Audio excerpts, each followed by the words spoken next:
বাঙালির অন্যতম প্রিয় একটা রেসিপি হচ্ছে এঁচোড় চিংড়ি। আমি তমা, চলো আজ তোমাদের সঙ্গে শেয়ার করি এঁচোড় চিংড়ির রেসিপি। বাজারে তো এখন প্রচুর সুন্দর সুন্দর এঁচোড় পাওয়া যাচ্ছে, তো চলো সেটা তৈরি করে নেই। প্রথমে দেখো, এঁচোড়গুলো আর আলু আমি প্রথমে কড়াতে সেদ্ধ করে নিয়েছি। তারপরে কড়াইতে তেল দিয়ে, সর্ষের তেল দিয়ে প্রথমে চিংড়ি মাছগুলো ভেজে তুলে রেখেছি। তারপরে ওই তেলেই আমি ওই এঁচোড় আর আলুটা একটু লাল লাল করে ভেজে তুলে রেখেছি, মানে সেদ্ধ এঁচোড় আলুটা। এবার আমি কড়াইতে আবার তেল দিয়ে দিয়েছি গোটা গরম মশলা, জিরে, তেজপাতা, শুকনো লঙ্কা ফোড়ন। তারপরে ফোড়নের গন্ধ বেরোলে আমি দুটো বড় সাইজের পেঁয়াজ কুচি দিয়ে দিয়েছি। পেঁয়াজটা ভালো করে ভাজা হয়ে গেলে আদা, রসুন, লঙ্কার বাটা 2 চামচ দিয়ে ভালো করে মিশিয়ে আমি দুটো মিডিয়াম সাইজের টমেটো বেটে অ্যাড করেছি। ওটা মিশতে থাক, আর এদিকে আমি একটা মশলার পেস্ট তৈরি করে নিয়েছি।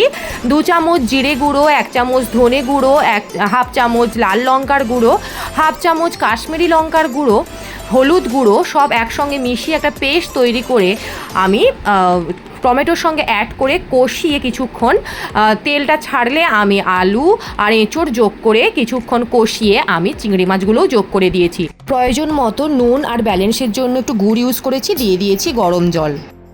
ঢাকা দিয়ে আমি বেশ কিছুক্ষণ একটু মিডিয়াম হিটে রান্না করব। পুরোপুরি এঁচোড় আলুটা একদম সুসিদ্ধ হয়ে যাবে, মানে আগে তো সেদ্ধ করাই ছিল, বাট তাও কিছুটা ভালো করে আরও সেদ্ধ হয়ে যাবে। এঁচোড় আলুটা রান্নায় মজে যাবে। পুরো রান্নাটা শেষ হয়ে এলে লাস্টে আমি যোগ করেছি ভাজা জিরে গুঁড়ো। শুকনো খোলায় কিছুটা জিরে আর এলাচ আমি একটু রোস্ট করে গুঁড়ো করে নিয়েছি, সেটা 2 চামচ যোগ করেছি। আর লাস্টে ঘি আর গরম মশলা যোগ করে 10 মিনিট রেখে সার্ভ করেছি।